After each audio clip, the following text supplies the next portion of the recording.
오늘 이제 그러니까 또 너무 오래 시간 끌지 않기 위해서요. 오늘도 이제 한 주일 동안 사실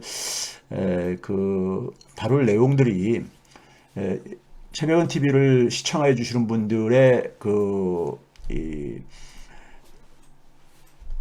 여러 이제 그러니까는 그 배경들을 갖고 계시다 보니까는 조금 이제 그러니까는 전문적인 얘기를 하게 되면은 어렵게 느껴질 거라고 저도 생각이 듭니다. 인정을 합니다.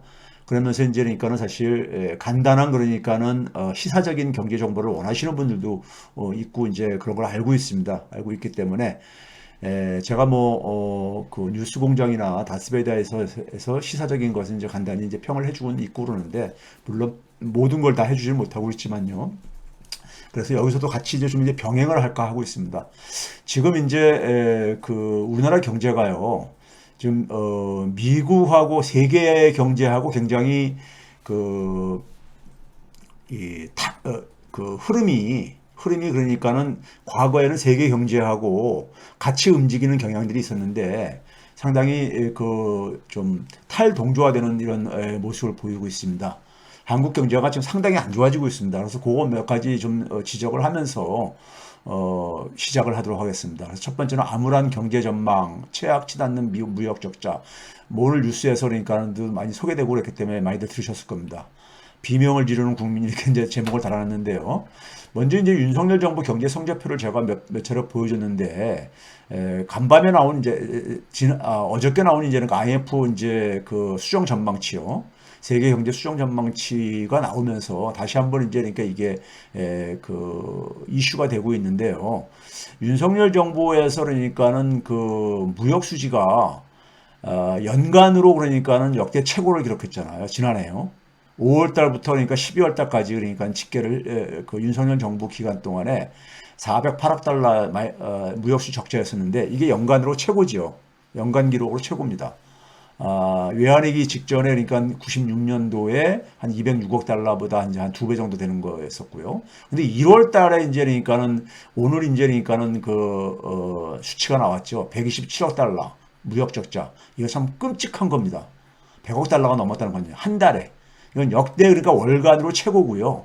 역대 월간으로 최고고요. 문제는 뭐냐면 이게 2000년 이후에 외환위기 이후에 우리나라가 주로 이제 무역 흑자를 쭉 가다가 금융위기 때 2008년도요. 이명박 정부가 들어서는 해 2008년도에 금융위기 터지면서 무역 적자가 그 당시에 133억 달러였었습니다. 1년간이요. 2008년 1년간 무역 적자가 133억 달러였었어요. 근데 그거와 맞먹는 규모죠. 127억 달러면요. 127억 달러면요.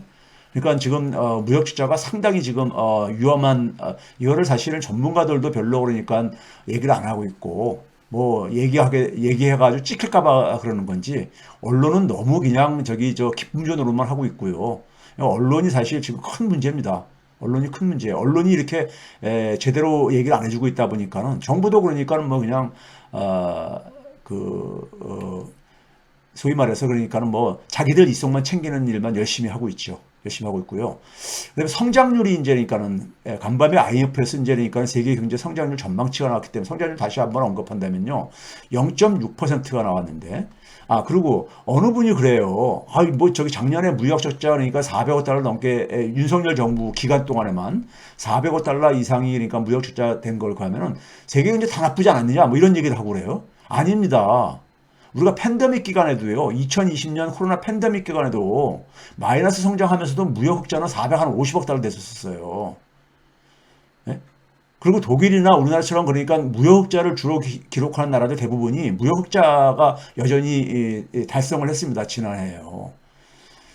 자, 성장률도 보게 되면요, 작년에 이제 그러니까는 윤석열 정부에서 2, 3, 4분기를 기록해서 계산을 하게 되면 0.6% 나왔는데, 다른 나라도 다 나쁘지 않느냐 그러는데, 안 그렇습니다. 주요 선진국 중에서 미국이 1.4% 나왔고요, 2, 3, 4분기만 계산했을 때요. 같은 이제 윤석열 정부 기간 동안입니다. 캐나다는 1.9% 나왔어요. 우리보다 한 3배 이상이 되잖아요. 그러니까는 우리나라가 지금 유별나게 지금 안 좋은 거예요. 우리나라가 나쁘니까 전 세계가 다 나쁘리라고 생각을 하고 또 인플레이션이 심하다 보니까 다 나쁘리라고 생각하는데 그렇지 않습니다. 그렇지 않고요. 자, 이게 이제 그러니까는 1996년 외환위기 직전부터 무역수지 그 기록이에요. 기록인데 한번 봐보세요. 23년 올해 1월 달에 127억 달러 적자입니다. 작년에 475억 달러였었고요. 그러니까 이게 작년 같은 경우는 연간 기록으로는 최고입니다.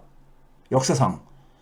그 다음에 이제 1월 달은 이제 월간 기록은 최고인데 문제는 뭐냐면 한 달 무역 적자가 2008년 금융위기 때 1년간 무역 적자하고 맞먹어요. 96년도에 206억 달러, 그 다음에 2008년도에 133억 달러 무역 적자인데 그 다음으로 높은데 문제는 한 달간이라는 얘기입니다. 이게 한 달간 기록이라는 얘기예요. 그런 점에서 지금 이거 상당히 지금 위기 상황입니다. 그 IMF 세계 경제 전망의 1월 달에 10월 달에 원래 이제 그러니까는 그 다음에 이제 그러니까는 그 경제 전망치를 발표를 하지요. IMF 같은 경우는 10월 달에요. 10월 달에 발표하는데 1월 달에 대개 보게 되면 중간 이제 그러니까 수정치가 이제 발표가 됩니다. 4월 달에도 나오고 이제 이렇게 중간중간에 이제 그러니까 수정치들이 발표가 되고 그러는데 이거 한번 봐보세요. G7 국가들 보게 되면은 오른쪽에 보시게 되면은 작년 10월 달하고 전망치 차이에서 보게 되면은 미국이나 일본이나 독일 같은 경우는 다 오히려 그러니까는 개선됐어요. 작년 10월 달에 전망했던 것보다도 그 올해 더 나아질 거라고 얘기를 했어요. 예? 영국 정도 빼놓고요. 근데 한국은 그러니까 더 이제 후퇴할 거라고 얘기를 하고 있는 거죠. 후퇴할 거라고요. 그런데 한국이 그러니까는 다행스러운 거는 뭐 근데 이제 뭐 중국이 이제 그러니까 리오프닝, 중국 경제가 리오프닝 한다. 예? 뭐 이런 얘기하면서 나질 거라는데 천만에 만만해 왔습니다. 천만에 만 수출이 나빠지기 때문에 이제 그러니까 한국 경제가 나빠지고 있다고 이렇게 전망을 하고 있잖아요. 근데 내년도 이제 그러니까 성장률 전망치가 일단 세계 성장률 전망치가 0.2%포인트를 오히려 그러니까는 개선한다고 수정 전망치에서 발표했어요. 지난해 10월 달에 예상했던 것보다요. 선진국은 0.1, 신흥시장 국가들은 0.3%포인트로요. 근데 한국만 마이너스 0.3%포인트예요. 예. 그러니까요. 그러면서 이제 수출이 안 좋기 때문이다. 고피나스가 IMF 부총재를 지금 맡고 있는, 이렇게 승진했죠. 부총재를 맡고 있는 고피나스가 수출이 안 좋기 때문에 다 이제 이런 얘기 했잖아요. 근데 뭐 중국 경제에 가해지면서 그런다는데 2024년 전망치를 봐보세요. 2024년 전망치를 보게 되면요. 마찬가지로 지난 10월 달에 전망한 것보다도 마이너스 0.16 했어요. 중국은 0.8%포인트 개선된다고 작년 10월 달에 전망한 것보다도 0.8%포인트를 끌어올렸는데도 불구하고 왜 중국이 좋아지는데 한국이 더 나빠집니까? 그 다음에요. 이건 말이 안 되는 거죠. 예? 말이 안 되는 거죠. 자, 이거 보시게 되면요. 우리나라 성장률이요. 또 하나 이제 굉장히 상징적인 게 뭐냐면은 이게 외환위기 이후 1998년도 우리가 97년도 연말에 외환위기가 터지잖아요. 그러면서 98년도에 우리가 마이너스 성장으로 이제 그러니까 우리가 그 소위 IMF 사태라고 해가지고 성장률이 곤두박질 치게 되죠. 그 당시 국민소득이 그러니까 우리가 거의 한 3분의 2 수준으로 그러니까 추락하고 우리 대한민국 경제가 완전히 그러니까 그 환란에 빠졌던 그게 이제 충격이 98년도에 나타났었잖아요.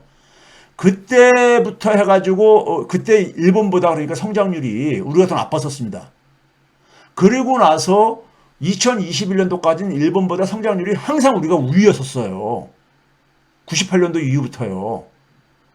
우위였었는데 지난해 윤석열 정부 들어서고 나서부터 일본하고 역전돼 버렸습니다. 성장률이요. 처음으로요. 예? 이게 우연입니까? 예? 그러니까 외환위기 이후에 한국이 일본보다 성장률이 항상 높았었어요.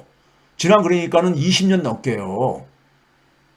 그런데 윤석열 정부 집권하고 나가지고 성장률이 그랬어요.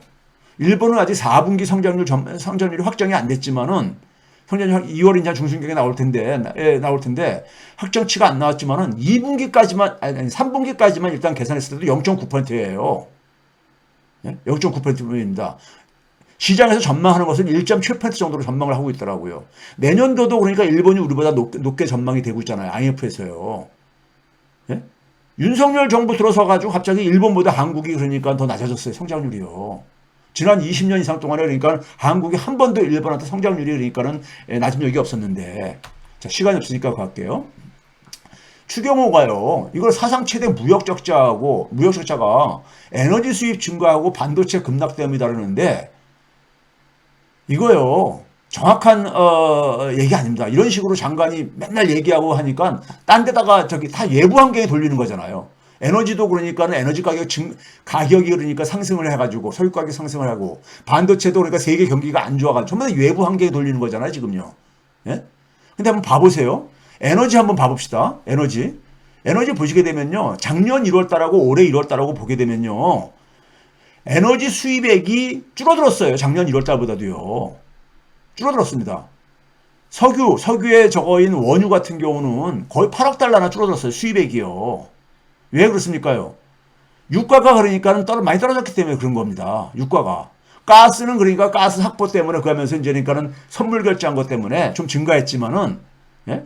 합계로, 에너지 합계로요. 3대 에너지 합계로 한 4억 달러가 정도가 수입액이 줄어들었어요. 그러니까 작년도 무역 수지 적자가 한 50억 달러 정도 됐었거든요. 근데 올해 1월 달에 그러니까 한 127억 달러로 증가했단 말이에요. 2.5배 정도 증가한 거죠. 2.5배 이상 증가한 거잖아요. 그렇죠? 2.5배요. 2.5배 증가했는데, 이거 에너지가 이렇게 여기 어떻게 영향을 미쳤다는 얘기입니까? 에너지 때문에 오히려 조금 더 줄어들었잖아요. 무역수지 적자가요. 에너지 때문에는요. 작년 1월 달에 비해서. 근데 작년 1월 달에 비해서 한 76억 달러 이상이니까 무역수지 적자가 더 증가했어요. 예? 반도체 같은 경우는요, 반도체가 이 수출이 줄어들기 시작한 게 작년 8월 달부터입니다. 8월 달부터예요. 그런데 우리나라 무역수지 적자는 이미 그 이전부터 윤석열 정부 때부터 진행이 됐거든요. 그 중에 하나 커다란 변수가 뭡니까? 중국 수출이에요. 중국 수출이 작년 1월 달하고 올해 1월 달에 비교해 보면 42억 달러가 줄어들었어요. 무역수지 적자액도 무역수지도 그러니까 42억 달러가 그러니까 변했고요. 작년 1월 달하고 올해 1월 달에 변화를 보게 되면요. 예? 여기에 이제 반도체 합하게 되면 대충 그러니까 무역수지가 이게 설명이 되어지죠. 그러니까 에너지는 더 이상 그러니까는 최악의 상황이 이미 지나가 버렸어요. 최악의 상황이. 예? 계속 근데 여기다가 돌리고 있죠.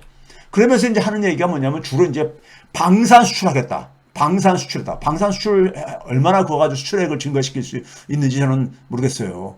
예? 그걸 대안이라고 구호처럼 예치고 있는데 그만큼 뭐냐면 대책이 없다는 겁니다. 대책이 없다는 거죠. 이 정부에서는 수출 위기에 대한 대책이 없습니다. 그냥 막연하게 뭐냐면 무역수지 적자액이 줄어들어 갈 것이다. 이게 희망사항이죠. 희망사항입니다. 그냥. 그러니까 세계 경제가 좋아지게 되면은 하반기부터는 이제 좀 좋아질 거라고 많은 전문가들도 그런 얘기 하거든요. 근데 이거는 수십 년간 반복된 단골 메뉴입니다. 예, 상반기가 안 좋았으니까 기저효과가 작동할 게 아닙니까? 근데 항상 뚜껑을 열어보게 되면 하반기가 더 나빠진 경우가 전문가들의 전망이 맞은 적이 거의 없어요. 예? 그러다 보니까 IMF 같은 데조차도 심지어 수정 전망치를 계속 발표하잖아요. 예? 수정 전망치를 4월달, 7월달에 계속 이렇게 발표하고 그랬었잖아요. 예?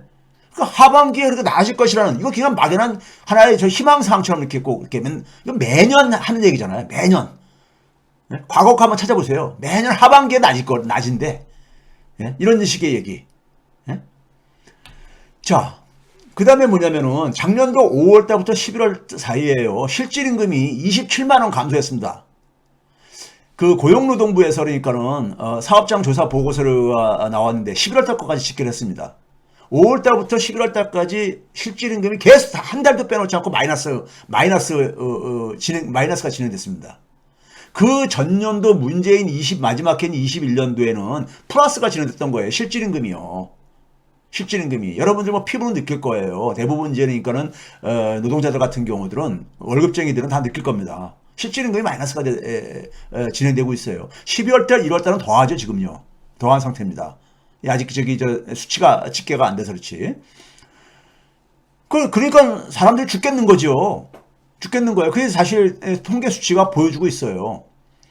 그 다음에 이 가스비 가지고 지금도 뭐 날리고 그러는데 제가 그랬잖아요. 21년도 한 5, 6월 달까지는 가스 국제 시세가 그러니까 이렇게 오르지 않았었어요. 굉장히 안정적으로 유지가 됐었다고 제가 보여드렸었잖아요. 그러다가 작년 7월 달 정도부터 이렇게 좀 오르기 시작합니다. 아니 작년이래. 21년도요. 10월달부터. 그래가지고 그 당시에 뭐냐면은 그 산업용을 중심으로 해가지고 21년 그러니까는 한 2월달부터 조정을 시작을 합니다. 왜? 산업용이 가정용보다 주택용보다 더 낮았었거든요. 우리나라 전기료도 그렇듯이 가스비도 그랬었어요.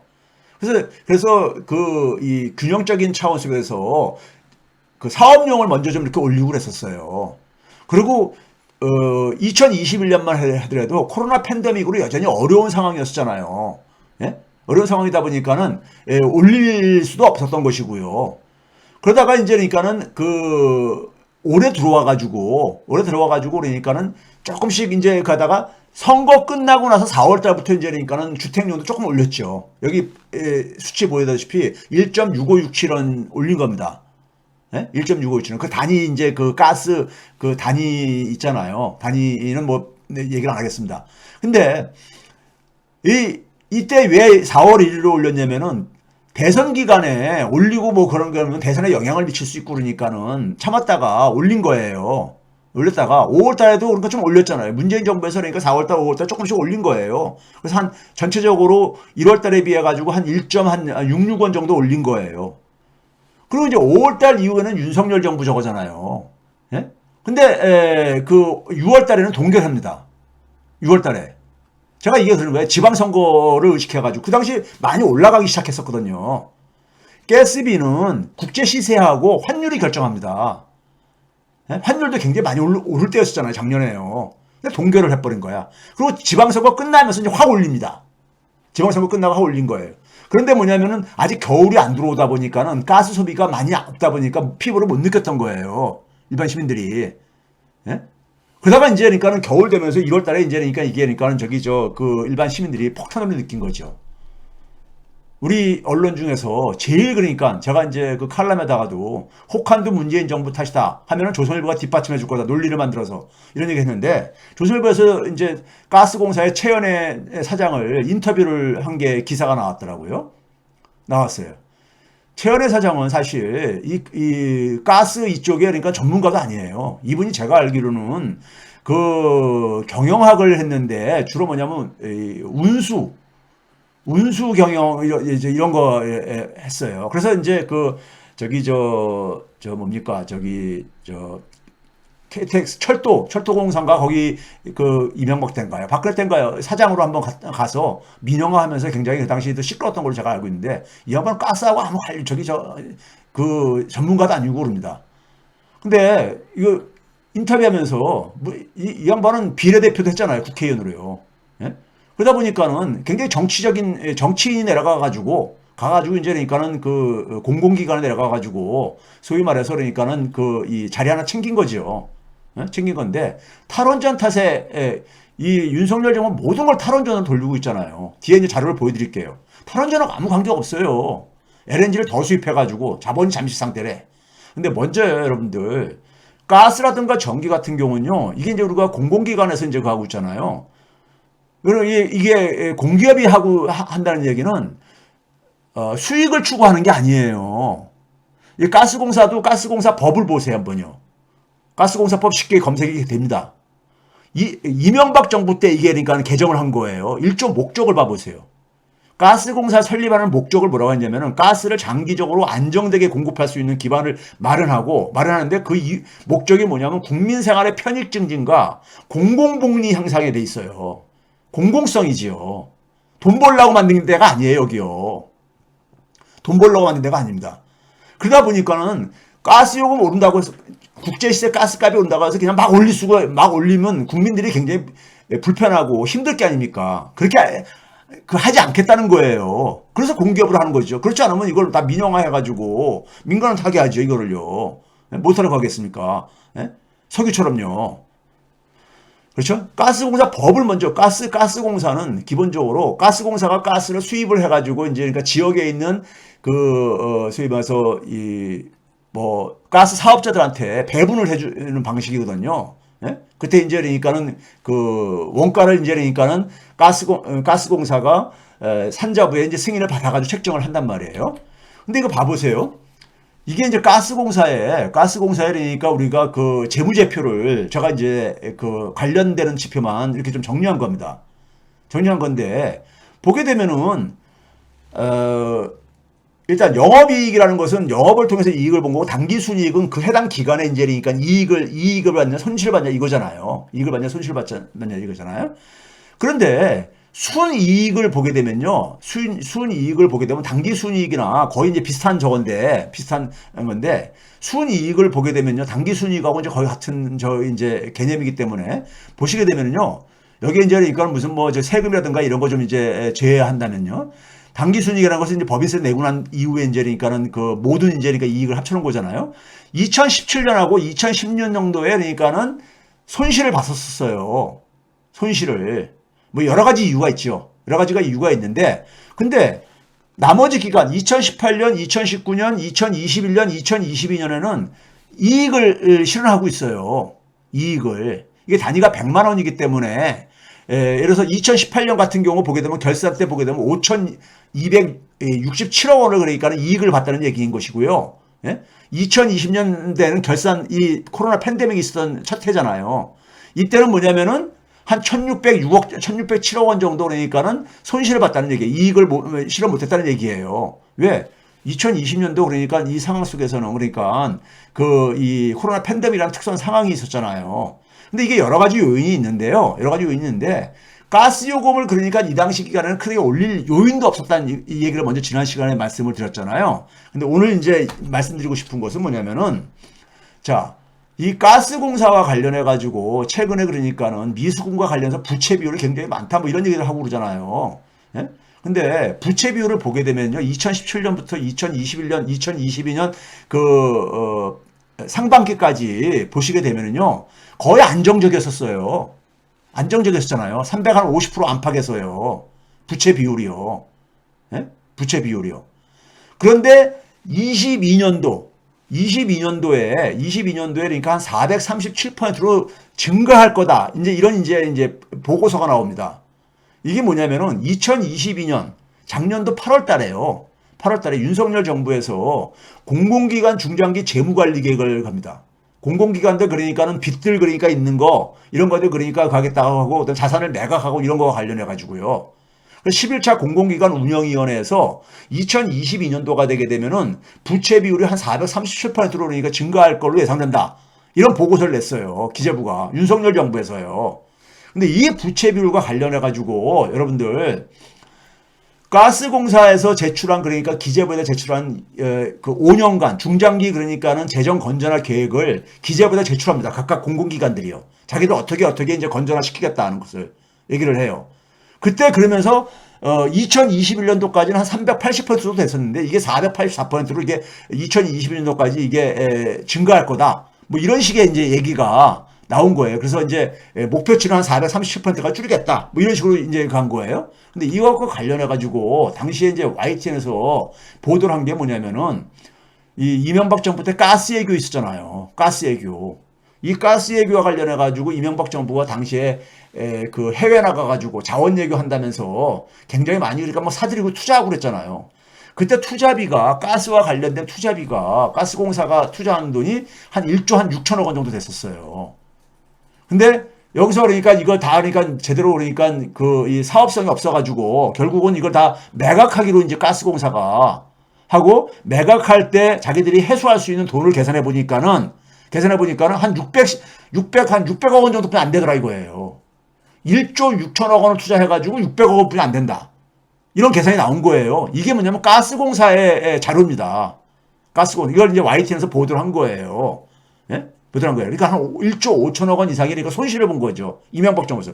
이게 다 손실로 잡히니까 가스공사가 저렇게 부실화가 된 거죠. 부채가 확 증가한 거죠. 저 손실을 메꾸려니까 어떻게 하겠습니까?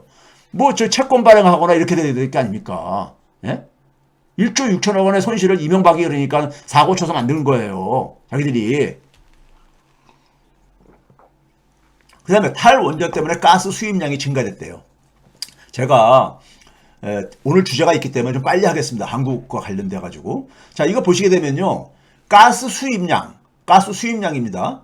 수입량인데 박근혜 정권 말기 때 2016년도에 단위가 1000톤이니까요. 1000톤이니까는 이게 보게 되면 한 3,345만 톤 정도.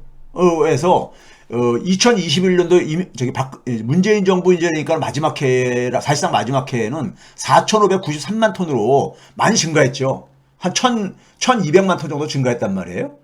그리고 이제 지난해 문재인 정부 이제 끝나는 4월달까지는 가스를 서로가 많이 확보를 해야 되는 거였었잖아요. 그러니까 문재인 정부가 더 많이 확보했어요, 사실은요. 윤석열 정부보다도요. 이게 8월달까지 이제니까 이게 통계가 존재하고 있더라고요. 어쨌든 간에 가스 수입량이 증가한 거 사실이에요. 그런데 문제는 뭐냐면 이 증가한 이유가요. 증가했음에도 불구하고 우리나라 이제 그러니까 1차 에너지, 우리나라 1차 에너지가 여러 가지 석유에서도 만들고 석탄에서도 구하고 뭐 수력에서도 구하고 여러 가지 얘기가 있을 게 아닙니까? 1차 에너지 공급량 중에서 이 가스의 비중이 차지하는 비중을 보게 되면요. 2020년에 18.8%로 18.8%였었어요. 비중으로 보게 되면 전체 1차 에너지에서요. 근데 박근혜 정부 첫 해가 18.9%로 거의 똑같아요. 비중은요. 비중은. 전체 우리나라가 필요로 하는 거니까는 1차 에너지에서 가스가 그러니까 특별하게 더 이렇게 이제 비중 상대적으로 증가한 건 없다 이거예요. 근데 경제 규모가 커지면서 에너지도 마찬가지로 공급량이 증가해야 될 게 아닙니까? 에너지 소비량이 증가하니까요. 경제 규모가 커지면서요. 그렇죠? 그래서 그랬는데 절대량만 가지고 보면 안 된다는 얘기입니다. 상대적인 비중을 가지고 보면은 박근혜 정부 첫 해 때도 그러니까 18.9%였었어요. 그럼 이때도 그러면 탈원전 했었습니까? 2009년도에 13.9%에서 한 5%포인트 증가했잖아요. 그럼 이때도 이걸 탈원전 가지고 얘기할래요? 예? 아니잖아요. 예? 자, 그 다음에 이제 원유 수입량을 봐보세요. 석유요, 그러니까요. 원유 수입량을 보게 되면은 2017년부터 2021년까지 얼마나 많이 감소했습니까? 상당히 많이 감소했죠. 예? 이게 단위가 1000배럴이니까요. 보게 되면 한 11억 한 2천만 배럴에서, 보시게 되면은 한 9억 한 6천이니까는, 예? 한 1억 한 5천만 배럴 정도 줄였잖아요. 원유 줄인 거를 그만큼 뭔가로 보충을 해야 될 게 아닙니까? 보충을 해야 될 게 아니냐고요. 예? 가스가 더 그러니까는, 환경 친화적이다 보니까 이걸로 대체한 것이잖아요. 그 다음에 원자력 한번 봐보세요. 원자력 공급량입니다. 이거는 그러니까. 공급량하고 비중이에요. 전체 에너지에서요.